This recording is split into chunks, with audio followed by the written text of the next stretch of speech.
नमस्कार, बिहारी मीडिया में आप सबों का स्वागत है। मैं हूं शिवांगी। तो चलिए जानते हैं आज की कुछ बड़ी खबरों को विस्तार से। जातीय गणना का मामला, सुप्रीम कोर्ट से बाहर सरकार को अंतरिम राहत। सुप्रीम कोर्ट ने बोला, टुकड़ों में आदेश नहीं दे सकते। बिहार में हुए जातीय गणना के मामले में सुप्रीम कोर्ट ने नीतीश सरकार को फिलहाल राहत दे दी है। जातीय सर्वे पर के आंकड़ों पर रोक लगाने से संबंधित याचिका पर सुनवाई करते हुए सुप्रीम कोर्ट ने कहा कि केस को बगैर सुने रोक लगाना उचित नहीं है।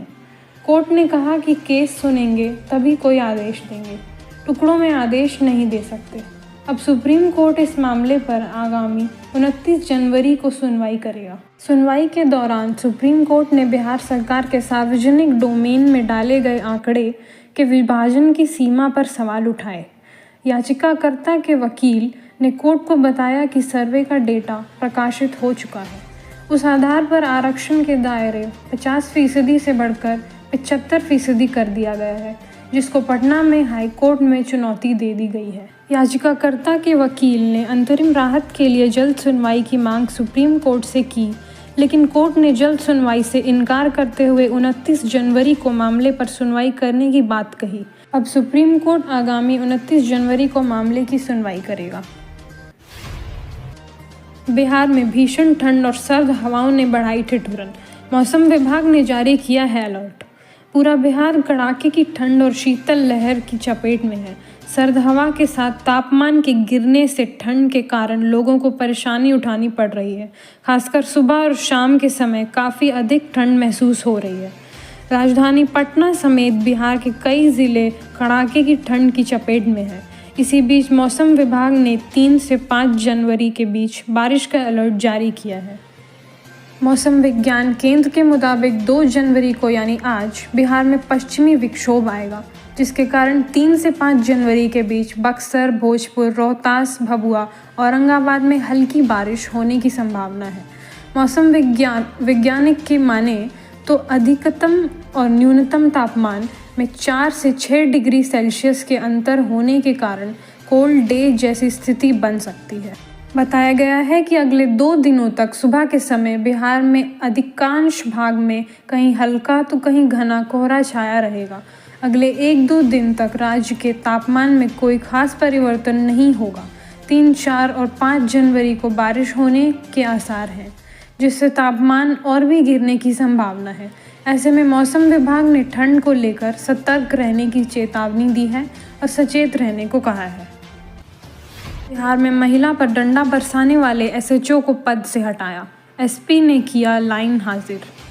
बिहार में सीतामढ़ी जिला अंतर्गत सुरसंड थाना के थानाध्यक्ष राजकिशोर सिंह का एक वीडियो तेज़ी से वायरल हुआ, जिसमें वह एक महिला पर लाठी बरसा रहे हैं।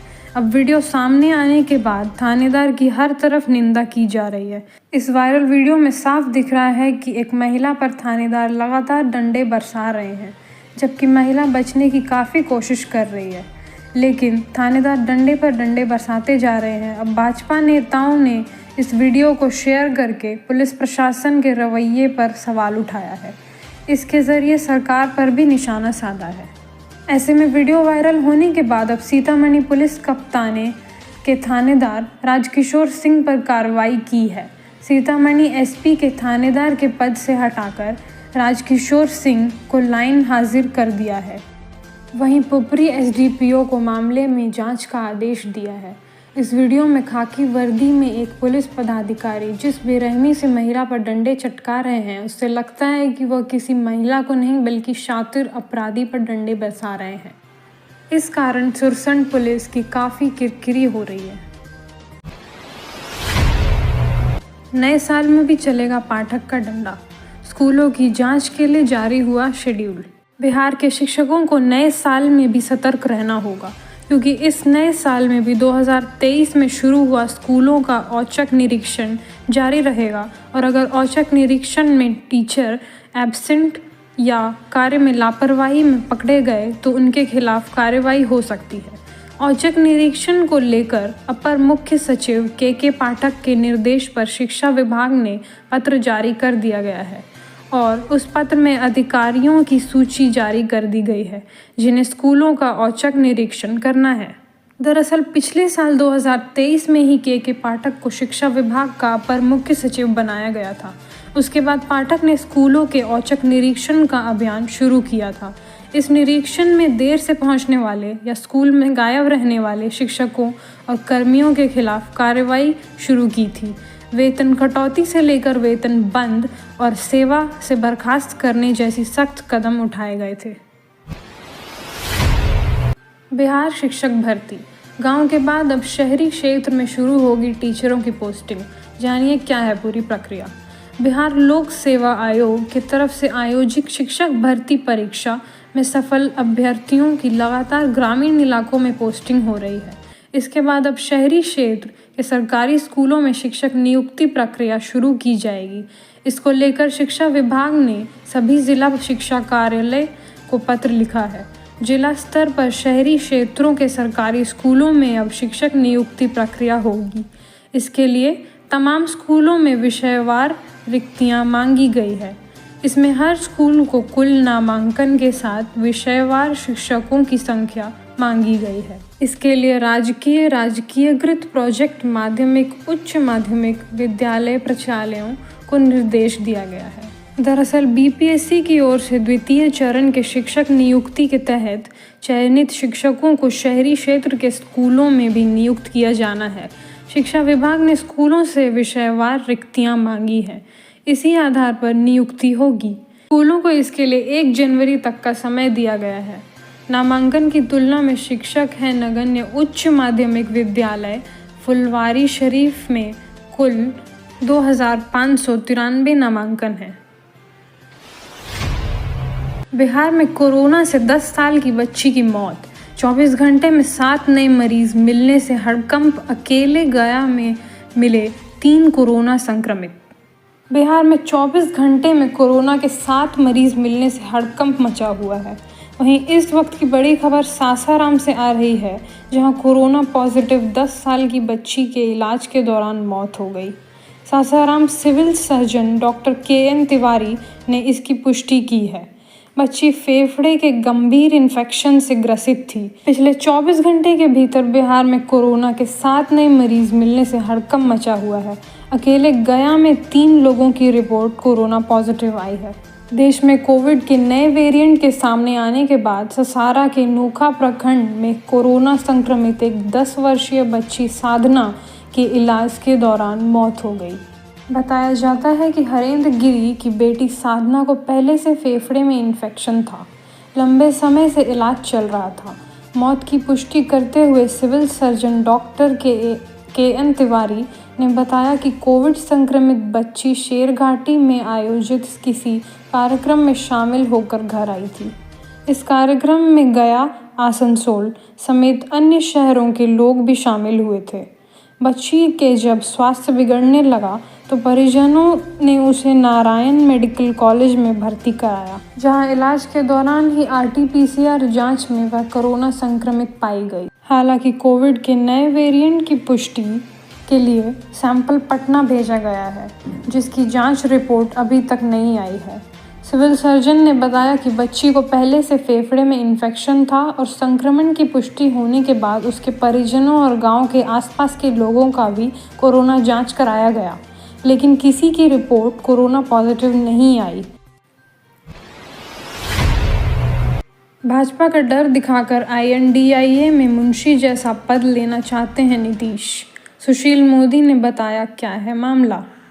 मंगलवार को अचानक से सियासी हवा फैली कि बिहार के मुख्यमंत्री नीतीश कुमार का विपक्षी पार्टियों के गठबंधन INDIA में संयोजक का पद मिल सकता है।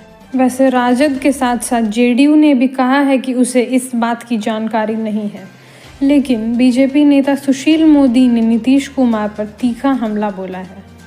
पूर्व उप मुख्यमंत्री और सांसद सुशील कुमार मोदी ने कहा कि इंडी गठबंधन में संयोजक का पद मुंशी जैसा पद है, लेकिन इस पोस्ट को पाने के लिए भी नीतीश कुमार भाजपा के साथ जाने का डर दिखाकर सौदेबाजी कर रहे हैं। सुशील मोदी ने कहा है कि प्रधानमंत्री पद का उम्मीदवार बनाए जाने की सारी संभावना खत्म होने के बाद नीतीश कुमार अब संयोजक पद के लॉलीपॉप से अपनी इज्जत बचाना चाहते हैं। सुशील मोदी ने कहा कि किसी गठबंधन में संयोजक का काम बैठकों की सूचना देना और आंकड़े जुटाने भर का होता है। नीतीश कुमार अगर INDIA गठबंधन के संयोजक बन ही गए तो क्या वे पश्चिम बंगाल में ममता बनर्जी और माकपा के बीच समझौता करा सकेंगे? क्या वे दिल्ली और पंजाब के कांग्रेस और केजरीवाल के बीच की दूरी पाट सकेंगे? बिहार में अब 4 साल का होगा वोकेशनल कोर्स। टेस्ट के आधार पर दाखिला, जानिए करियर को कैसे मिलेगा फ़ायदा। बिहार में वोकेशनल कोर्स अब 4 सालों का होगा। टेस्ट के आधार पर छात्र व छात्राएं को दाखिला मिलेगा। एडमिशन से पहले छात्रों को एंट्रेंस टेस्ट में शामिल होना पड़ेगा। जानकारी के अनुसार राज्य के सभी विश्वविद्यालयों में इसका पाठ्यक्रम भी समान रहेगा। इसके लिए नई नियमावली को जल्द जारी किया जाएगा। CBSE सिस्टम के आधार पर छात्रों को ग्रेडिंग प्रक्रिया को पूरा किया जाएगा। नए साल में रेगुलर कोर्स के साथ ही वोकेशनल कोर्स में दाखिला होगा। वहीं रेगुलर कोर्स के लिए आवेदन की प्रक्रिया अलग होगी, जबकि वोकेशनल कोर्स के लिए अलग से आवेदन किया जाएगा। वोकेशनल कोर्स में आवेदन करने की चाह रखने वाले छात्र 2 फॉर्म को ऑनलाइन माध्यम से भरेंगे। परीक्षा के बाद छात्र व छात्राओं को दाखिला मिलेगा। दरअसल परीक्षा देने के बाद मेरिट के आधार पर स्टूडेंट्स को कॉलेजों में एडमिशन दिया जाएगा। इससे उनके करियर को काफ़ी लाभ मिलेगा। वोकेशनल कोर्स के कारण जॉब के विकल्प बढ़ जाते हैं। ये करियर ओरिएंटेड होता है, इस कारण इससे सीधा लाभ छात्र व छात्राओं के करियर को मिलता है। इन कोर्सेज में छात्र व छात्राओं को किसी खास विषय के बारे में बताया जाता है। किसी खास फील्ड में छात्र व छात्राएं महारत हासिल करते हैं। Graphics, web designing, health care, food technology में इस तरह के कोर्स होते हैं। इसके अलावा तकनीकी ज्ञान भी छात्र व छात्राओं को दिया जाता है। मछली उत्पादन में इस वर्ष आत्मनिर्भर होगा उत्तर बिहार। सीतामढ़ी में एक वर्ष में बढ़ा 1,500 मीट्रिक टन उत्पादन। सीतामढ़ी ज़िला अब नीली क्रांति की ओर अग्रसर हो रहा है। इस वर्ष 2023 में लगभग 1,500 मीट्रिक टन मछली उत्पादन में वृद्धि हुई है। पूर्व के वर्षों में महज कुछ ही हेक्टेयर में उत्पादित होने वाले मछली उत्पादन का स्वरूप अब वृहद होता जा रहा है। वर्तमान में अब 3,953 हेक्टेयर जल क्षेत्रों में लगभग 20,000 मीट्रिक टन मछली का उत्पादन हो रहा है। इसमें मुख्य रूप से रोहू, नैनी, ग्रास कार्प, सिल्वर कार्प व पंगेसियस समेत अन्य प्रजाति शामिल है। इस जल क्षेत्र में 2,642 हेक्टेयर निजी तो 1,351 हेक्टेयर सरकारी जलकर शामिल है। एक अनुमान के मुताबिक ज़िले में 60 से 70% लोग मछली खाने के शौकीन हैं। यही कारण है कि ज़िले में प्रतिदिन लगभग 2 मीट्रिक टन आंध्र प्रदेश व पश्चिमी बंगाल से मछली का आयात होता है। मगध यूनिवर्सिटी के छात्रों ने दिया धरना। अब तक रिजल्ट नहीं जारी होने से गुस्से में हैं छात्र। मगध विश्वविद्यालय स्नातकोत्तर सत्र 2018 से 20 के 4th सेमेस्टर का रिजल्ट जारी नहीं होने से गुस्साए छात्रों ने विश्वविद्यालय के प्रशासनिक भवन में तालाबंदी कर दी और दिन भर मुख्य द्वार पर धरना कर बैठे गए। पिछले दिनों रिजल्ट जारी करने को लेकर विश्वविद्यालय प्रशासन ने आश्वासन दिया था कि इसके बावजूद अभी तक छात्रों का परिणाम नहीं जारी किया गया है। जबकि बिहार विद्यालय परीक्षा समिति द्वारा आयोजित होने वाली STET 2024 की आवेदन की अंतिम तिथि 2 जनवरी तक है। बता दें कि पिछले सितंबर में आयोजित STET परीक्षा में भी विवि की लापरवाही के कारण इस सत्र के छात्र परीक्षा से वंचित हो चुके हैं। BPSC द्वारा आयोजित होने वाली अध्यापक भर्ती परीक्षा अगस्त में प्रस्तावित है, जिसके लिए STET उत्तीर्ण होना अनिवार्य है, अन्यथा छात्र परीक्षा में शामिल नहीं हो सकेंगे। कपकपाती ठंड के बीच छात्र सुबह से ही धरना पर बैठे थे, लेकिन विवि द्वारा किसी तरह का ज़रूरी इंतज़ाम नहीं किया गया। छात्रों को भगवान भरोसे मुख्य द्वार पर छोड़ दिया गया। बिहार में जातीय गणना को चुनौती देने वाली याचिकाओं पर सुप्रीम कोर्ट में सुनवाई शुरू। बिहार में जातीय गणना को चुनौती देने वाली याचिकाओं पर मंगलवार को सुप्रीम कोर्ट में सुनवाई हो रही है। दरअसल जाति सर्वे की रिपोर्ट जारी होते ही यह मामला सुप्रीम कोर्ट पहुंच गया है। बिहार सरकार की ओर से जातीय सर्वे की रिपोर्ट को सार्वजनिक किया गया है। इसके बाद याचिकाकर्ता सुप्रीम कोर्ट में पहुंचे हैं। राज्य में गांधी जयंती के अवसर पर जाति सर्वे की रिपोर्ट जारी हुई है। इसके बाद 6 अक्टूबर को भी इस मामले में सुप्रीम कोर्ट में सुनवाई हुई थी। सरकार के द्वारा रिपोर्ट को सार्वजनिक करते ही याचिकाकर्ता सुप्रीम कोर्ट पहुंच गए थे। इस मामले में न्यायालय में सुनवाई की जा रही है। फिलहाल सभी की नज़रें सुप्रीम कोर्ट पर टिकी हुई हैं। जातीय गणना को चुनौती देने वाली याचिकाओं को सुप्रीम कोर्ट ने मंजूर किया था। इसके बाद इस पर सुनवाई जारी है। फिलहाल कोर्ट ने इस मामले में कुछ भी नहीं कहा है। वहीं जातीय सर्वे की रिपोर्ट के अनुसार राज्य में अत्यंत पिछड़े लोगों की भागीदारी 36.01148% है। इसके अलावा पिछड़े वर्ग में 27.1286% लोग हैं। बिहार कास्ट सर्वे के बाद तमाम जातियों की संख्या सभी के सामने है। इस डेटा के लोगों की आर्थिक स्थिति आदि को भी सार्वजनिक किया गया था। वहीं कितने लोग राज्य के बाहर रहते हैं और कितने लोग के पास कंप्यूटर, इंटरनेट, लैपटॉप आदि है, यह भी जानकारी सरकार ने साझा की थी। बीपीएससी शिक्षक भर्ती परीक्षा 24 अगस्त से तीसरे चरण की होगी शिक्षक नियुक्ति परीक्षा। जाने कब आएगा रिजल्ट। लोक सेवा आयोग बीपीएससी ने नए साल में आयोजित होने वाली विभिन्न परीक्षा का वार्षिक कैलेंडर सोमवार को जारी कर दिया है। बीपीएससी ने संशोधित करते हुए रिवाइज्ड कैलेंडर भी जारी कर दिया है। संशोधित कैलेंडर में बीपीएससी शिक्षक भर्ती परीक्षा TRE का जिक्र किया गया है। शिक्षक भर्ती परीक्षा TRE 3 24 अगस्त को आयोजित की जाएगी। रिजल्ट 24 सितंबर को जारी कर दिया जाएगा। बीपीएससी ने कैलेंडर में कहा है कि शिक्षक नियुक्ति परीक्षा अब हर साल 24 अगस्त को आयोजित की जाएगी। सूत्रों की माने तो शिक्षक नियुक्ति परीक्षा के तीसरे चरण में 1 साल से अधिक पद भरे जाएंगे। इसके साथ इस वर्ष 40,506 प्रधान शिक्षक की नियुक्ति के लिए भी बीपीएससी परीक्षा आयोजित करेगा। परीक्षा की तिथि अभी तय नहीं की गई है। वहीं सब डिविजनल एग्रीकल्चर ऑफिसर एवं equivalent assistant director agriculture engineering के 958 पदों पर भी नियुक्ति के लिए परीक्षा आयोजित किया जाएगा। अभी बीपीएससी को यह प्राप्त हुआ है, लेकिन परीक्षा की संभावित तिथि बीपीएससी ने अभी तय नहीं की है। बिहार में बिजली के अधिक इस्तेमाल पर खुद बढ़ जाएगा लोड। कृषि उपभोक्ताओं को साल में मिलेगा 4 बिजली बिल।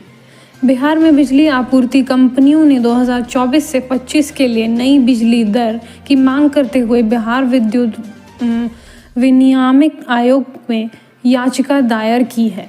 कंपनियों की ओर से दायर टैरिफ याचिकाओं में कृषि उपभोक्ताओं के लिए फसल कटाई के मौसम के हिसाब से बिलिंग ढांचा तैयार करने का भी प्रस्ताव दिया गया है। इसके तहत किसानों को मासिक नहीं बल्कि साल में 4 बार मार्च, मई, अगस्त और दिसंबर महीनों में बिजली बिल दिया जाएगा। इसके साथ ही घरेलू पर्यटन को बढ़ावा देने के लिए होम स्टे प्रतिष्ठानों में बिजली की खपत का घरेलू श्रेणी में शामिल करने का प्रस्ताव भी दिया गया है। याचिका के अनुसार यदि किसी उपभोक्ता को बिजली की मांग लगातार 3 महीनों तक उसकी वास्तविक अनुबंधित मांग से 105% से अधिक हो जाती है तो उसका बिजली भार खुद ब खुद पिछले 3 महीनों को औसत मांग की अनुसार बढ़ जाएगा।